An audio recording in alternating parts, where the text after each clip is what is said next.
Hello and welcome to today's Platt Institute webinar, A Place to Live, Challenges and Opportunities for Housing in Nebraska. I'm your moderator, Adam Weinberg, and I'll be directing your questions to our panel and Q&A throughout the program. This webinar is being recorded, and you'll be able to find the video later at plattinstitute.org with our past events or on our podcast page. Now, concerns about the quantity and kinds of housing we have access to in Nebraska are coming from many different points of view in our state, from attracting workforce to investing in underserved communities to providing more affordability or environmental sustainability, just to name a handful. And while not every individual will weigh these priorities equally, each are reasons that many different groups of Nebraskans are beginning to ask what barriers there are to building more housing in Nebraska and what solutions we may be able to provide. My guests today are each engaged in this work in different fields. Our panel includes Valentine, Nebraska Mayor Kyle Arganbright, Dr. Emily Hamilton, the director of the Urbanity Project at the Mercatus Center at George Mason University, also the Platt Institute Policy Report author for Build More Housing, Land Use Reform Opportunities for Nebraska Cities, which you can find at plattinstitute.org/policy. Got to get that plug in there. We're also joined by Kathy Mesner of Mesner Development based in Central City. Kathy also serves on the Nebraska Commission on Housing and Homelessness. And Grace Thomas is joining us, a senior associate for sustainability consulting with the Verdis Group and a leader with ModeShift Omaha's Omaha Missing Middle Housing campaign to create more diverse housing options in Omaha, which we're also a part of here at the Platt Institute. I want to welcome all of you. Thank you for joining us. And why don't we get started with the mayor, Kathy, and Grace. You each work in different areas of the state. Give us some highlights about the state of housing affordability and attainability in your regions. And to get us going, could you maybe share one thing you think would aid your communities in providing more affordable housing options? Yeah, thanks. I'll start here. You know, housing in rural areas has gotten really weird. Valentine, the number of available houses really hasn't been out of the single digits in about 2 years. I don't know what it is today. When I looked the other day, I think there were 4 houses available and all the apartments are filled. So it's really become an acute problem. One thing that I think would really aid some additional rural housing development or housing development in Nebraska is public-private partnerships. Given the cost of construction and the ceiling on rents in rural markets, it's tough to get deals done that are investment grade. So we've got to work a little differently to de-risk these projects and attract capital. You know, the type of capital that we would be investing is, or be attracting, is kind of impact investments or socially conscious investments. We need cities willing to take some action, investors willing to help their hometowns, and employers willing to consider housing as a critical component of workforce attraction.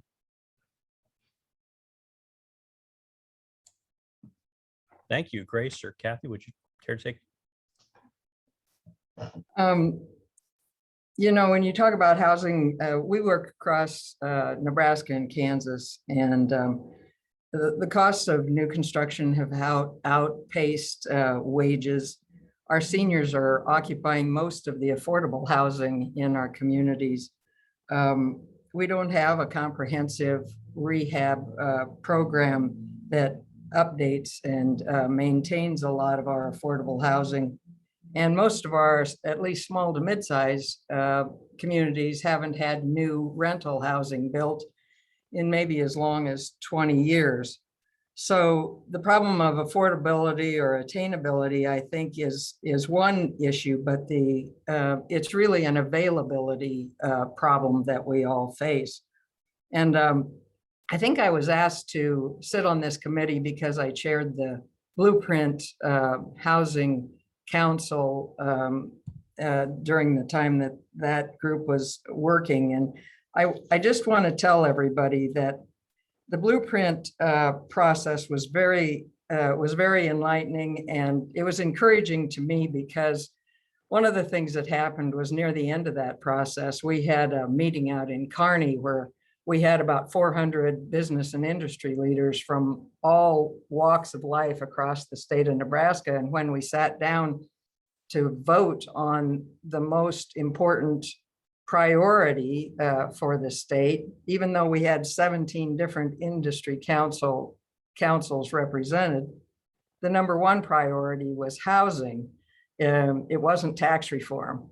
What we have to understand is that housing and tax reform aren't necessarily mutually exclusive. And what we need to understand is that when we build and develop more housing across our state, we expand our tax base, and we recruit workers, because we can't do economic development in our state without workers, and we can't recruit workers without housing. I told the first day I met with the Blueprint people, I told them that housing is where jobs sleep. And so we've got to really buckle down and look at all of the different ways that we can incentivize the development of housing across the state. And that's in every community and every neighborhood. Thank you, Kathy. And Blueprint says we may need as many as 50,000 new housing units here in Nebraska. And Grace, I know from Omaha, you're working through the Missing Middle Housing Campaign on that. Any thoughts about your work? Yeah, thanks, Adam. Yeah, I'm based out of Omaha here, so most of the stats and figures that I have are specific to Omaha. What the first figure that comes to mind when I think about affordability is the Sherwood Foundation recently came out with a report here in Omaha that almost 40% of East Omaha is housing cost burdened, which means that residents spend more than 30% of their annual income on housing. Yeah, the points that Kathy and Mayor Kyle really resonated here as well. And in February of 2021, there were 300 homes on the market in Omaha with over 3,000 real estate agents in the metro area. So we also just have a really serious supply problem here. And how we approach this through Missing Middle Housing is by thinking about ways that we can incentivize the development of lots of different types of homes. So in Omaha today, 88% of land is zoned for single family housing only, and about 70% of our homes are single family detached with large lots. So in most of the city, it's illegal to build things like duplexes, fourplexes, townhomes, accessory dwelling units. And, those not only get you more bang for your buck per unit of land, but can also, if done correctly, be more affordable options for folks because they're smaller to maintain and can also help folks live out different types of lifestyles, whether it's being able to cohabitate close to your family or not wanting to care for the property that single family housing presents. But that's kind of a quick summary of how we're thinking about things with missing middle housing here in Omaha. Thank you so much, Grace. And folks, for those of you who are watching now, you can ask your questions throughout the program and I'll be directing them to the panelists. Just chime in the Q&A section and we'll make sure we get to your questions. You don't have to wait till the end. We'd like to keep it lively and we'll bring up different subjects as we go. We'd love your thoughts. So I'm going to move on now to Emily. You've heard, Emily, of course, you're an outside expert who's looked at housing issues throughout the country. And conceptually, you've heard from different sides of our state that there is an interest in more affordable housing in rural and urban parts of the state. But there are also challenges, especially at the municipal level, because of the perceived importance of local control and how that impacts issues like land use and zoning. Is Nebraska really different than other states in that regard? Or what can we learn from other states that may be even more acutely affected in an affordable housing crisis at this moment? Certainly, states across the country are struggling with housing affordability in both urban and rural contexts. One challenge that Nebraska in particular faces is that its land is so valuable as an agricultural use that it makes rural housing a particular challenge in Nebraska relative to some other states that don't have such fertile land. But it's one thing that Nebraska policymakers could take note of from other states is that where state policymakers have stepped in to try to make housing affordability more broadly accessible across their states, it's generally been a bipartisan effort and has relied on legislators from both urban and rural parts of states.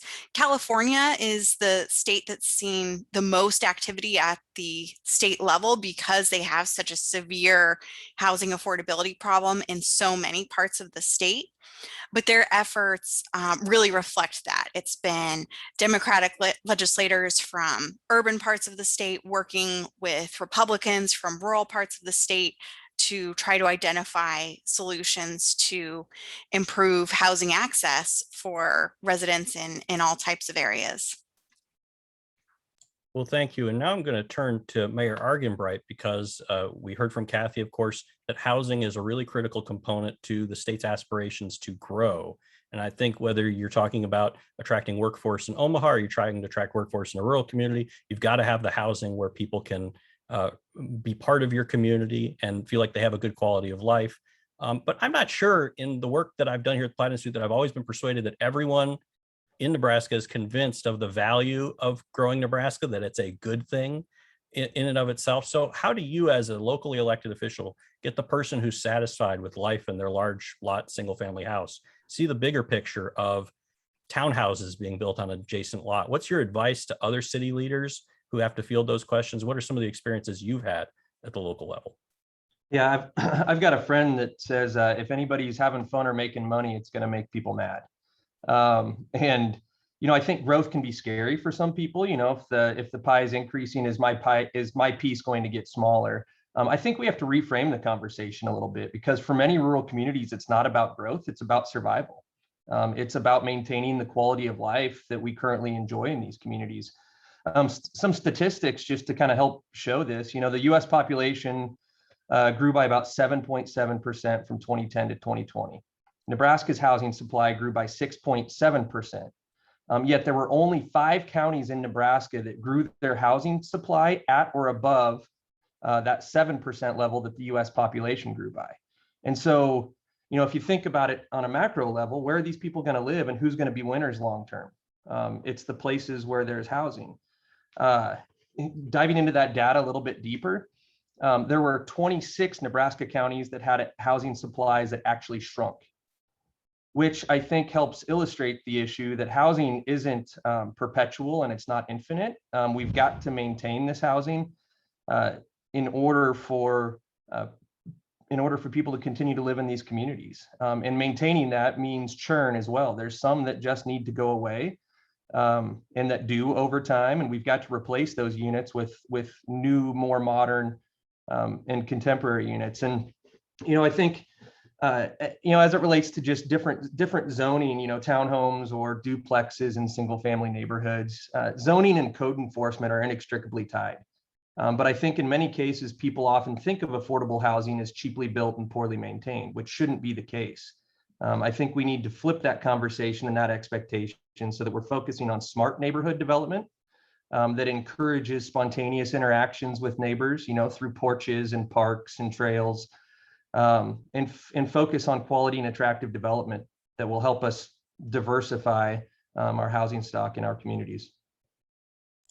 Well, thank you for that. I'm going to, in the interest of maybe diving a little deeper on that very subject, and maybe Emily or Grace or Kathy would be interested in this, but you see, and here's the thing. I mean, if we look at communities that are growing, for example, in Sarpy County, you're seeing a lot of growth. You are seeing a lot of multifamily permits being issued. You are seeing a lot of apartments go up, and even in Omaha. And then if you read in the paper and people are saying, another apartment, why do we want this? And so how do you deal with that you have this really vast need for housing, but then the perception is there's only a certain kind of housing, or the housing that our existing programs are providing in urban areas may not be at the price points that people are looking for. Do you have any thoughts on that phenomenon where we know we need housing, but then when it is brought up, the reaction isn't always so great? Yeah, I wanted that. It's funny you bring that up, Adam, because that's a nice niche that we've been able to occupy a little bit with missing middle housing. In that in Omaha, it's easy to build 2 types of housing. One is, large scale apartment buildings, that multifamily section. About 50% of permits issued in the past 5 years have been for that type of housing, and the other about 50% has been for single family. So when we talk to neighborhood associations and try to go into local neighborhoods here in Omaha, the picture that we try to paint is that it's actually easier for a really large developer that has millions of dollars to be able to create these large scale apartment buildings than it is for those same developers to build smaller scale, maybe more density appropriate houses like townhomes and duplexes that we've been mentioning. And that there's another way to build that development, right? We can have some gradual density in neighborhoods in addition to those super important apartment complexes and, really important single family homes. But I also wanted to add on to Mayor Kyle's comment about, the idea of having neighborhoods with spontaneous interactions. What we found really resonates with local neighborhoods is kind of painting this picture of walkable communities that are stronger and more vibrant than they were before, that allow for services to exist closer to where folks are living. Actually, a really successful graph that we've been able to show is kind of this intersection of, having low taxes and low density and also stable services is really non-existent. One of those needs to give in order to have, communities where we can have pharmacies on the corner and, mom and pop restaurants be able to stay around. You need to have the foot traffic to be able to access those resources. I'll add on to, sorry, go ahead, Kathy. No, go ahead, Emily.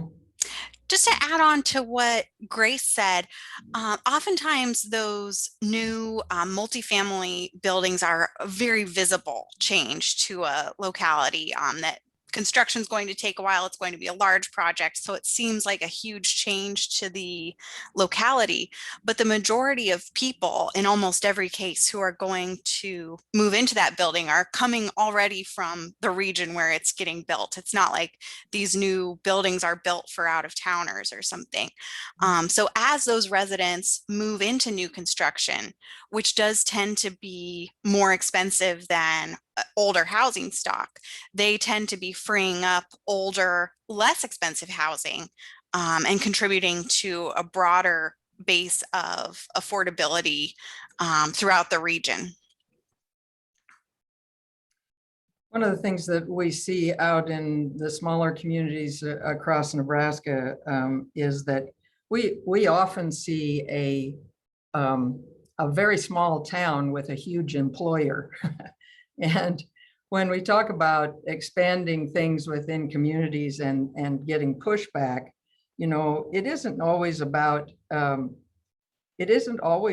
expanding your economic development in the community. Sometimes it's saving the economic development of a community.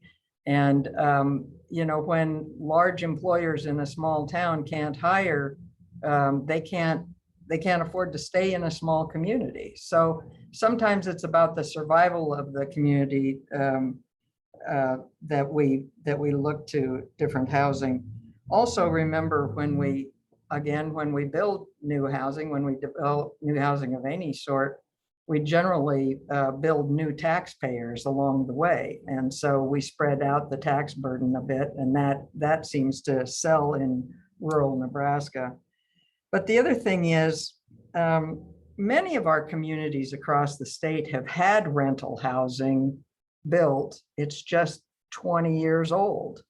And now it's not very well cared for.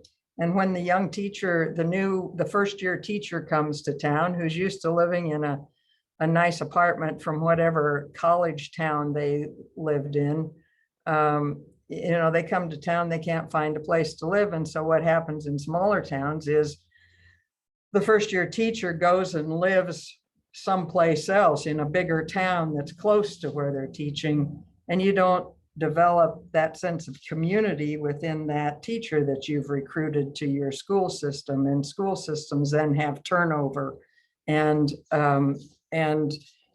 we all know that continuity in a teaching staff within a school system allows you to build a better school system. So the housing kind of gets to the root of a lot of things. Also, again, and I can't stress this enough, seniors are occupying the affordable homes across the state, and we have to find other options that seniors want if we're going to get our hands on the affordable family homes that we already have. So sometimes the rental housing, whether it is in a multifamily complex or like duplex senior housing, that's important because it frees up other housing, and it's like getting two for the price of one when you do that kind of housing. So thank you so much. Let's talk a little bit about legislative solutions. I think we are accustomed to thinking of this as an issue that is primarily local, but last year the legislature took action to keep our large and medium-sized cities focused on housing affordability by requiring an annual report to the Urban Affairs Committee on city efforts on housing policy, particularly zoning and land use. And there have now been hearings for the first iteration of that report. Does anyone want to share what may have been learned so far? And importantly, there was always kind of a stick and carrot with this legislation, which was that if cities did not report back, that they would have to adopt less restrictive zoning codes, particularly the missing middle housing recommendation, which is basically there's no single family zoning, only there's missing middle zoning where you can build duplexes, triplexes, quadplexes in single family lots. So that was the stick and carrot idea. But how do we keep it from being merely an annual checking of the boxes where people say, see, we did the report, now we're okay. Grace, would you care to start? Yeah, I think this is such a great question, Adam, and actually encouraged me to go back and look through Omaha's recent report that they published in June of 2021 to respond to LB 866. And I guess the first thing to say is that a ton of really great data points came out of this report, as I think the intention was. We learned that 2.4% of permits issued in the past 5 years have been to build duplexes, fourplexes, and townhomes, and that's about it. Everything else has been single family and multifamily housing.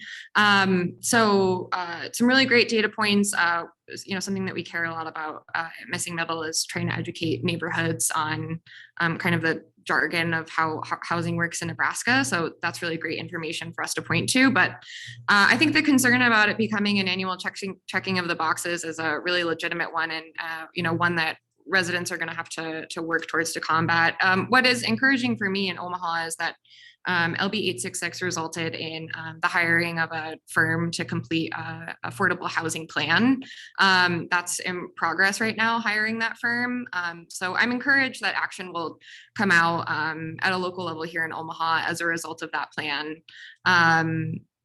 But continuing to use the information that we learn in this report to educate citizens. I think it's great that it's also, city focused information that is probably digestible by a lot of folks in, small to mid-sized cities in Omaha is also another strength.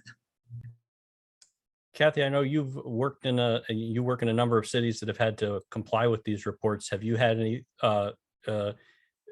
things to report back based on how this process has gone so far? Well, I think just two comments, I guess.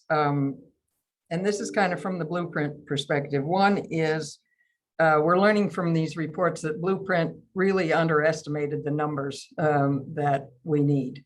And in Omaha alone, I think we were talking about almost 80,000 units that were estimated that we need to be worried about or targeting, I guess.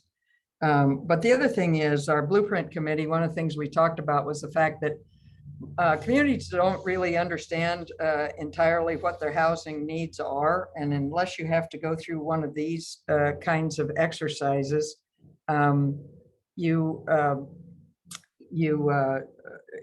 never going to understand that sort of thing. So I think the process itself has been helpful to communities in learning more about their housing stock and how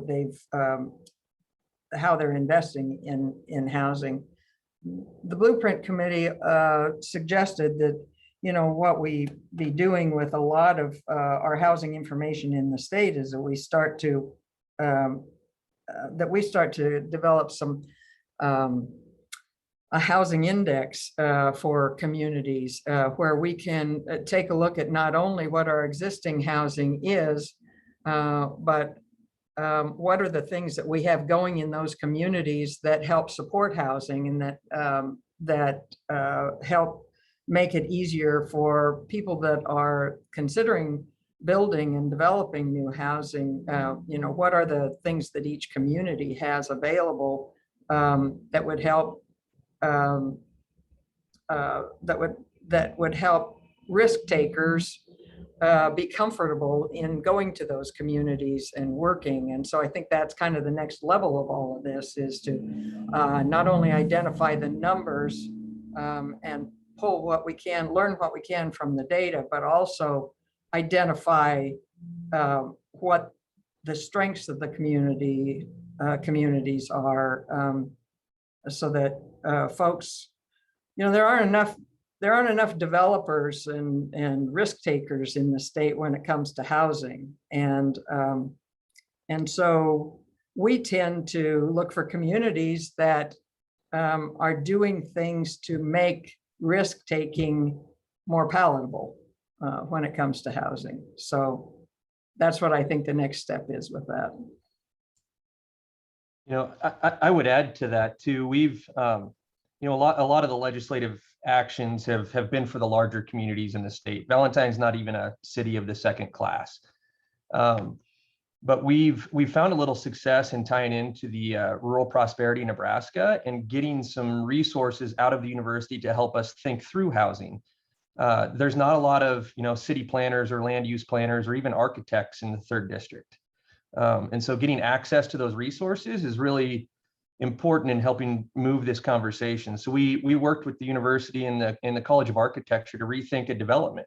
How can we drive our cost of infrastructure per lot down? How can we lay this out in a way that's attractive for people that are attracted to a rural community? How can we design this in a way that blends single family homes with multifamily very effectively? And so these types of conversations, I think, are really important, and we need to continue to drive those at a state level so that we can just have smarter development in the end. Mayor, you read my mind with your response, because I don't believe Valentine is part of the legislative review process, but there are a lot of communities more the size of Valentine out there in Nebraska. So do you have any best practices beyond or approaches based on your experience that you would recommend to communities that are of a similar size that are not yet part of that legislative review process? Yeah, I mean, I don't really like being told what to do, so I'm okay with it. We're not part of that legislative review process, but I think it's important if the state's going to be investing dollars. So, in terms of best practices, we're kind of in the second quarter of our housing push here. We're right in the middle. Things that have helped us so far are, first, thinking through code enforcement to make sure that we don't have houses that become uninhabitable, to make sure that neighborhoods don't deteriorate. Just kind of through a keeping up with the Joneses type of perspective. I know there's a lot of pushback on code enforcement. The one property that we really had to go to great lengths with ended up burning down. So it was unsafe to begin with. There's really good, I think, policy reasons to do that as long as you can do it reasonably. Secondly, I think thinking about our infrastructure. So how can we efficiently extend the infrastructure in our communities to accommodate additional housing? And that's where we're at right now in looking at additional developments and finding the best ways to extend sewer and water so that we don't break the city's bank and can get a good ROI on future investment. Thank you, Emily. I wanted to call it. Oh, sorry. Go ahead, Kathy. Well, and I think that, the mayor's talking about those things that I think it would be helpful for all size communities to be looking at is, they're looking at the tools that help them make housing work in their communities, and things like zoning changes and TIF, and as the mayor said, code enforcement and infrastructure development. Those are things that every community can investigate on their own, and every community is going to have a little bit different response to that, but those are a lot of the issues that that throw up barriers when it comes to development of housing of any sort.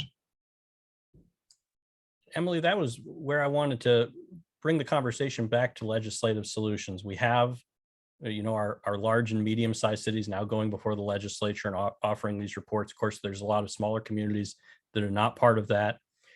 But with the need for the pace of change to be so significant, is a decentralized approach going to work? Is there more that needs to be done at the state level? And how do you strike that balance where, as the mayor said, local policymakers are not necessarily going to want mandates, but at the same time, how do you achieve some really ambitious targets otherwise? Thanks, Adam. Yeah, the more decentralized housing decisions are made, the more concerns about housing get weighed relative to the benefits of new housing construction, because the downsides of new construction, like more street parking and more traffic or construction noise, tend to be highly local, whereas the benefits of new housing construction, we don't even know who's going to have jobs from that new construction, who's going to live in that new construction. So looking at things from a 50,000-foot view really emphasizes the benefits of new housing construction relative to thinking about them at a local or even neighborhood level. And for that reason, I do think there's a role for state policymakers to play in setting requirements for housing accessibility across their states. I really liked Kathy's framing of identifying localities that are making risk-taking or creative thinking in housing construction feasible. And that's a real challenge with missing middle housing in particular. There's been a lot of focus at both the state and local levels in jurisdictions across the country at tackling single-family zoning. But beyond single family zoning that bans missing middle and multifamily construction, there are all kinds of rules in zoning codes and building codes that can make missing middle difficult to be viable. So things like minimum lot size requirements, parking requirements, setback requirements, oftentimes all need to be addressed in addition to that top line single family zoning. Thank you, everyone. Well, let's talk. Please go ahead. Excuse me. Yeah, I'm sorry. I don't mean to interrupt, but one of the here things. for you. Thank you. What? We're here for your expertise, so thank you. Well, one of the things I think Emily makes a good point when she's talking about programs at the state level. I think the state has to take some lead in all of this, and it's there are a couple of things that go on when we talk about state programs and state involvement, and federal programs for that matter. But we kind of get bogged down. Of course, we have, when you're talking about affordable housing, you're talking about housing for all different income groups. And when I say to you, define affordable housing, I'm not sure anybody has a good definition of that. But let's take, for example, a couple of programs that we have had in the state. The Rural Workforce Housing Program, for instance, that was instituted in, I think the first round was actually in 2018 to 2020, something like that. And we put $7 million, albeit it was taken from from one of our other funds, but hopefully we'll get that remedied in another round. But the rural workforce housing, we took $7 million in the state. We, under the program, we ended up having $11 million of match, local match, and then about $91 million of either private equity or other conventional leverage. And with that, we constructed almost 800 new units and substantially rehabbed about 32 units for a total investment of $109 million. Well, the beauty of that program was that we didn't target incomes, we targeted development costs. So it made the program much easier to build and serve the needs of the local communities. So if one community wanted rental housing, they could put their investment into rental housing. If one community wanted single family housing, they could do that. And that money isn't gone. That most of those grants that were made under that program are revolving. So that money is going to come back to the community again. Some of it quickly and some of it less quickly. But that's going to be a program that, that local communities have some control, but the state has helped foster it with that initial $7 million investment. This next time around, I think they put $10 million in it, but they have that matching component. So, and people and businesses and organizations across the state have stepped up to match that. So that's been a really good program, and it's reached out across the state. And the only limitations on who occupies that housing is, well, there are no limitations on who occupies it. The basic limitation is a rental unit can't cost more than, I think, $200,000, and a for sale unit can't cost more than $275,000. So it gives local control, but it's something that the state has helped make work. So, that's a good example of how we can kind of mesh this feeling that, we don't want total state control. We want some local control, but we need the state's help.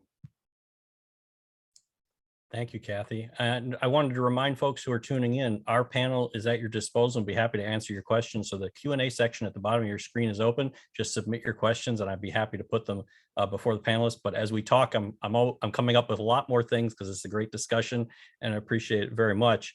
I think there was in the newspaper, it's a somewhat separate issue, but we saw today there's a new property tax relief program in Nebraska. A significant amount of money was put aside to that. And yet a lot of the money ended up just sitting there because people may not know about the program. People may have found that participating in the program may have been not necessarily worth it at this point in time for them.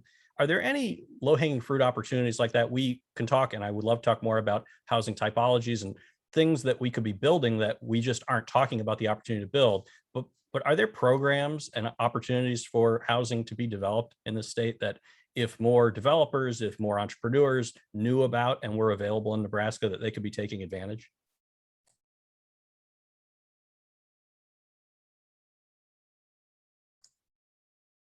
We've exhausted that one. All right, well, maybe we'll come back and get that. But I have a question that came in while we were all stewing on that, which is, so this is a great question that maybe Grace will be able to field.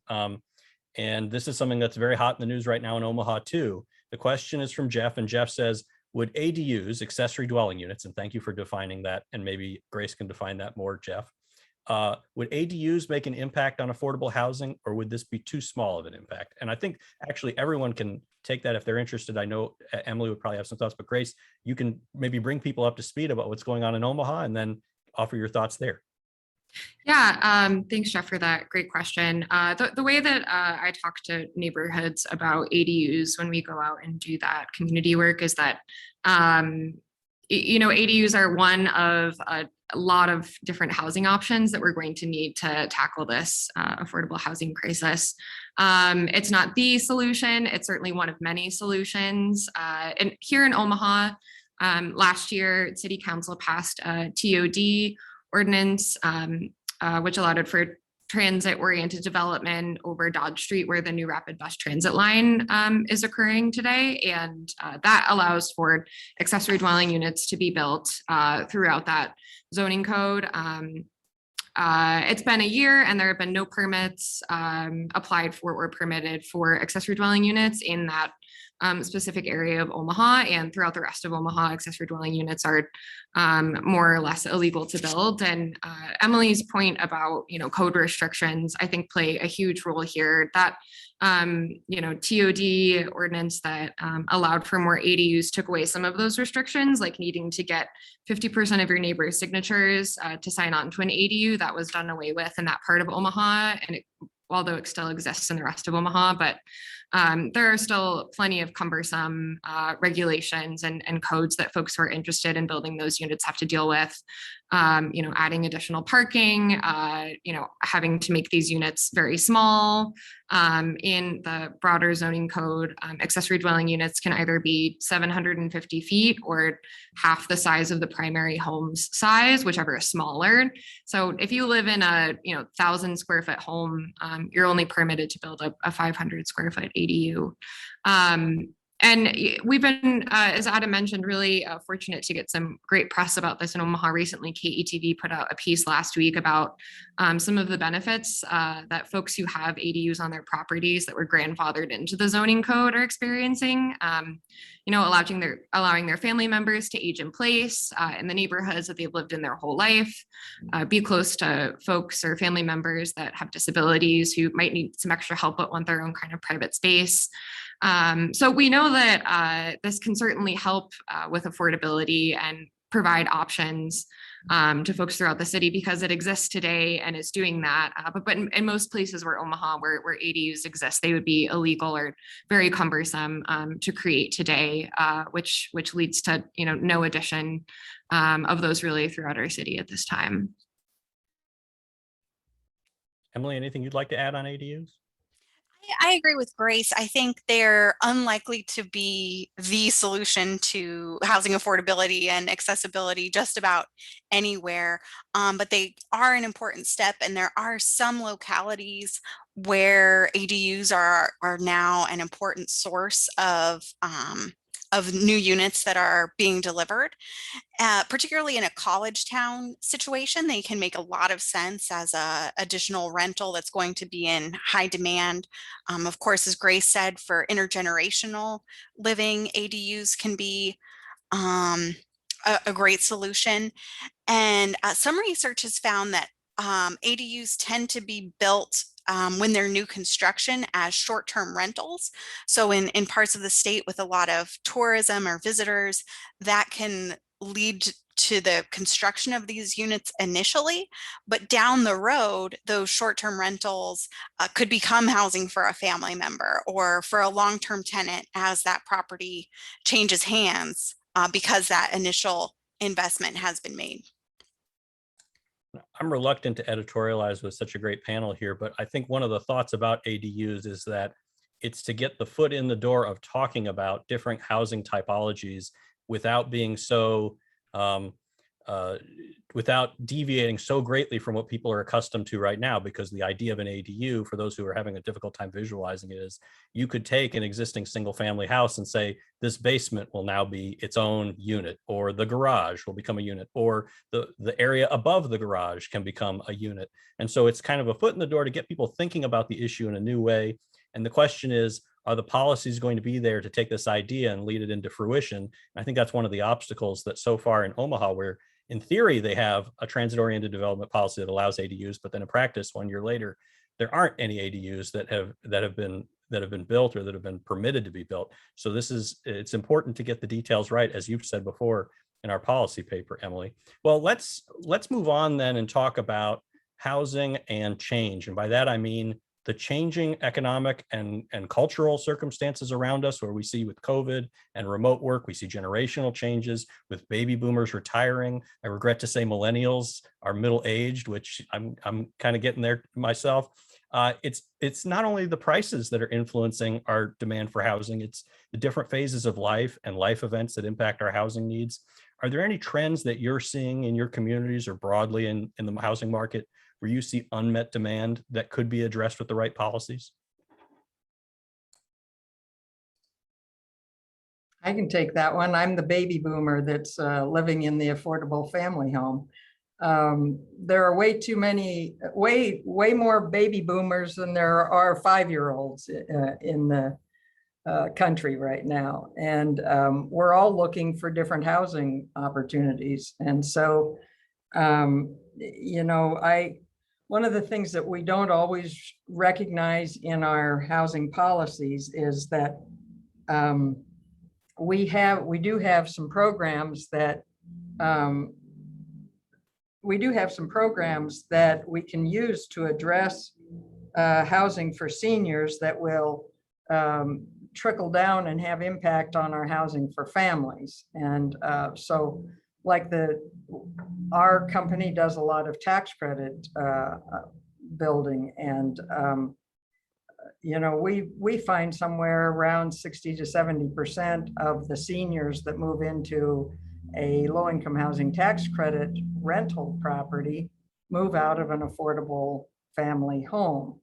And whether we have seniors that are lower incomes or seniors that have higher incomes, we're all tired of taking care of our homes. We don't maintain them very well at this point because it's too much work and we can't do it ourselves. And we're looking to downsize and have somebody else take care of our lawn and snow removal, et cetera. So I think we need to, I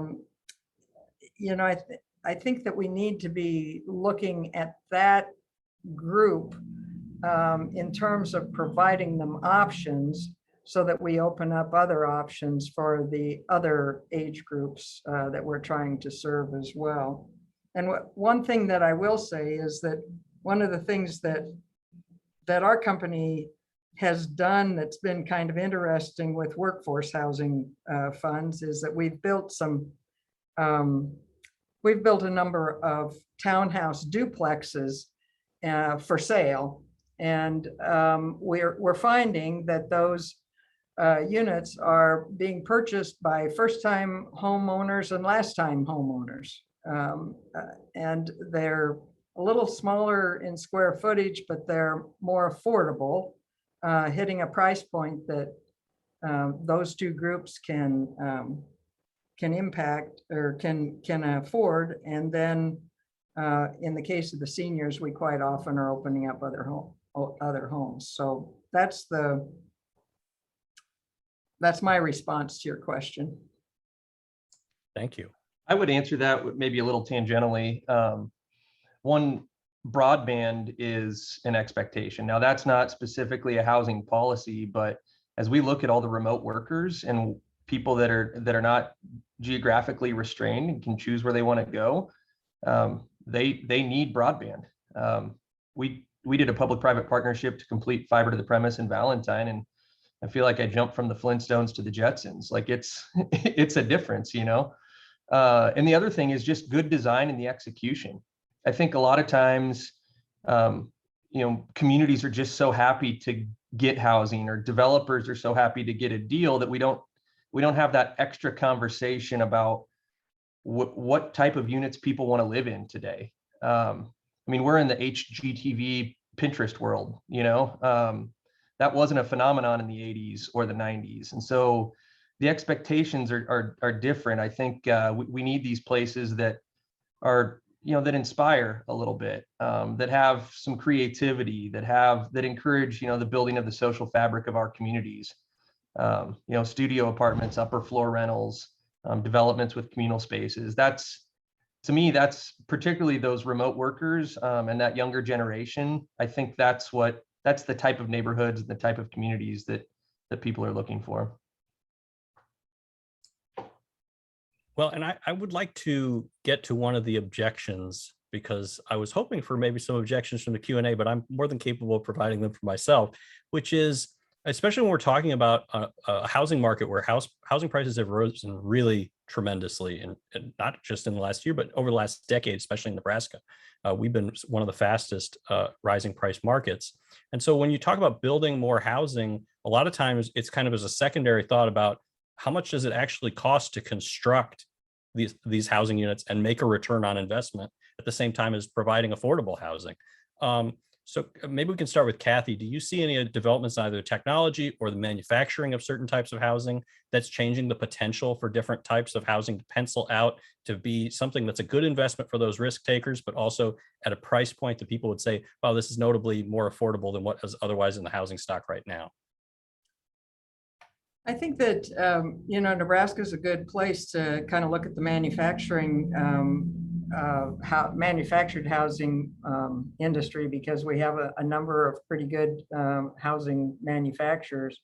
But the problem is right now, of course, with supply chain issues and the cost of construction materials, they all impact that as well. So and also one of the things that we found is that it's difficult even the home manufacturers don't have enough home installers to get those houses that they're building out and onto the foundations and things. But I think there is an opportunity there. It's difficult to use those within some other kinds of housing programs because we always have a separate set of housing design standards that the normal manufactured house may not meet. It's not that manufactured housing isn't a great product. It's just that we do have some design standards within our housing programs that we might not be able to meet. I think this kind of goes back to some of the questions about the ADUs, the mother-in-law units, those kinds of things, the smaller tiny home units, and even the boxables. I don't know if you guys have taken a look at those too. Can you tell us a little bit about that real quick? Well, the boxables are a manufactured product that are self-contained, and they come on a truck, and you fold up the walls and then fold up the roof, and you have basically a tiny home that is all ready to go. And I mean, it has its plumbing fixtures and everything else ready to go. So it's kind of like going to the toy store and taking a toy house out of a box and then folding up the walls or snapping them together. So those things are out there. I don't know whether, well, particularly in rural Nebraska, I don't know whether we're ready for that. I don't think our city codes are ready for that. I don't think our zoning codes are ready for that. But it certainly has potential. And across the country and around the world, certainly building housing units within factories so that you have stable building conditions has been very, very helpful. And you quite often will see in a news feed where a multifamily housing development has gone up, and it's all basically containers that have been stacked on top of one another and hooked together. So there are some things like that are out there. I'm not finding just the right product, I guess, for at least in the communities that we work within in Nebraska. Two things that one's kind of becoming a little more common: SIPs panels, or structurally insulated panels. They're cut to form. They've got styrofoam on the inside. They're structural, and it's got the OSB typically on the outside. It makes home construction take less time, which often decrease some costs. I really like that as an innovation in housing.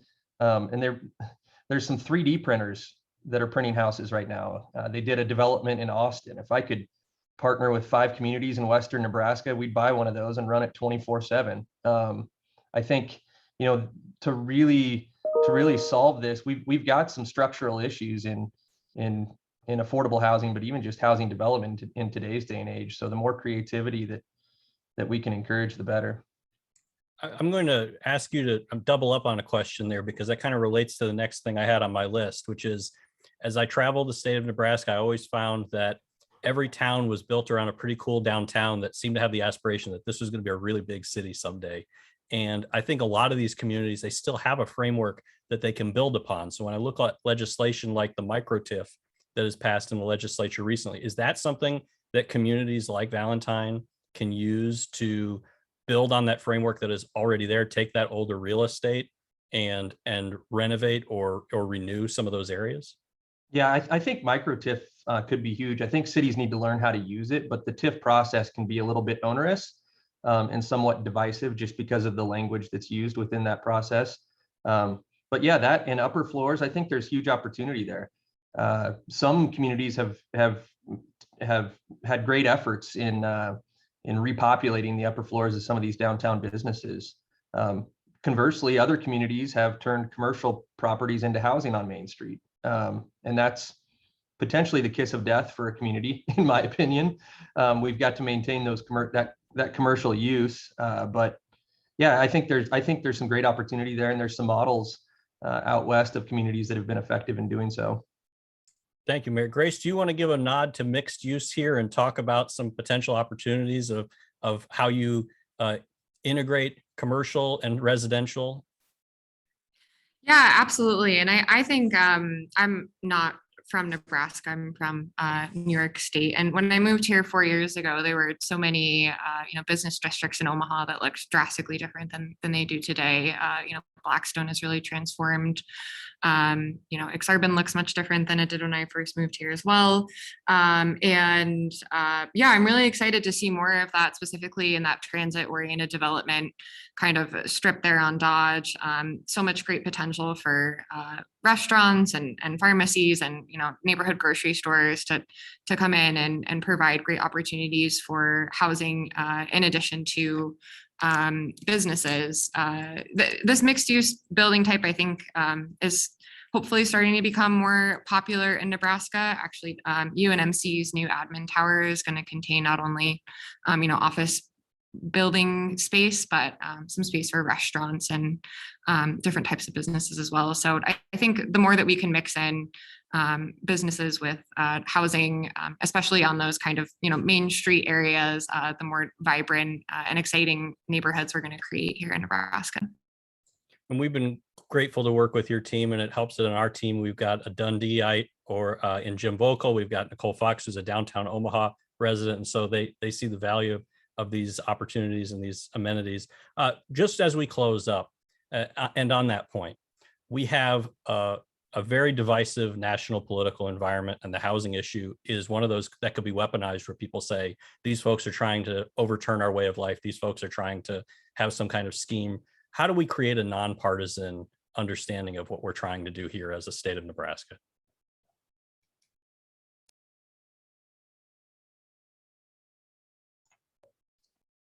Everybody's quiet. Go ahead, Kathy.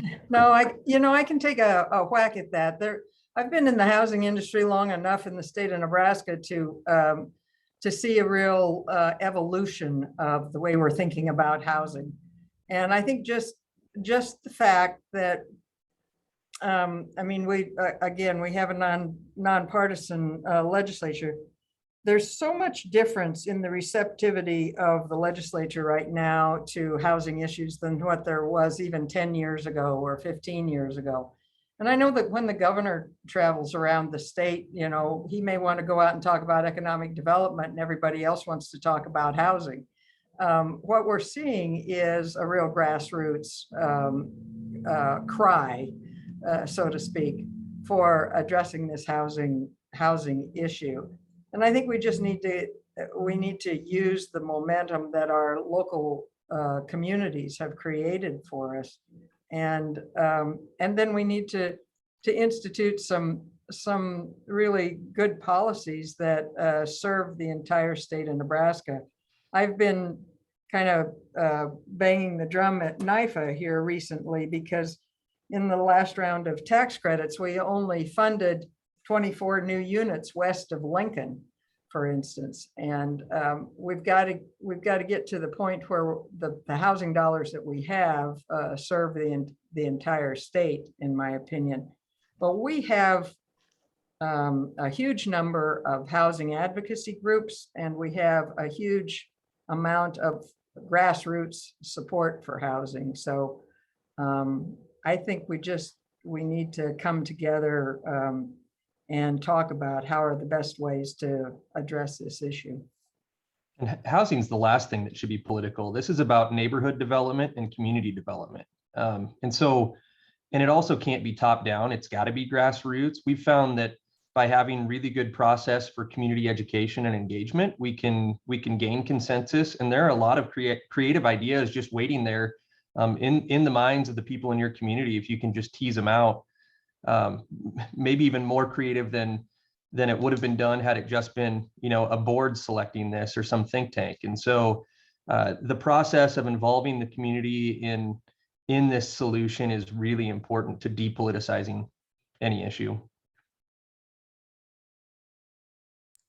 Well, I want to thank you all very much for joining me today. It's been a wonderful discussion. I want to thank all of you on the viewer side of this. If you'd like to watch this again and again, you can find it later at platteinstitute.org/podcasts. Look forward to working with all of you to find more ways we can remove barriers to affordable housing for Nebraskans. Thanks to our panel. Thanks to you. And we'll look forward to having you again in another program very soon. Thanks again. Bye-bye.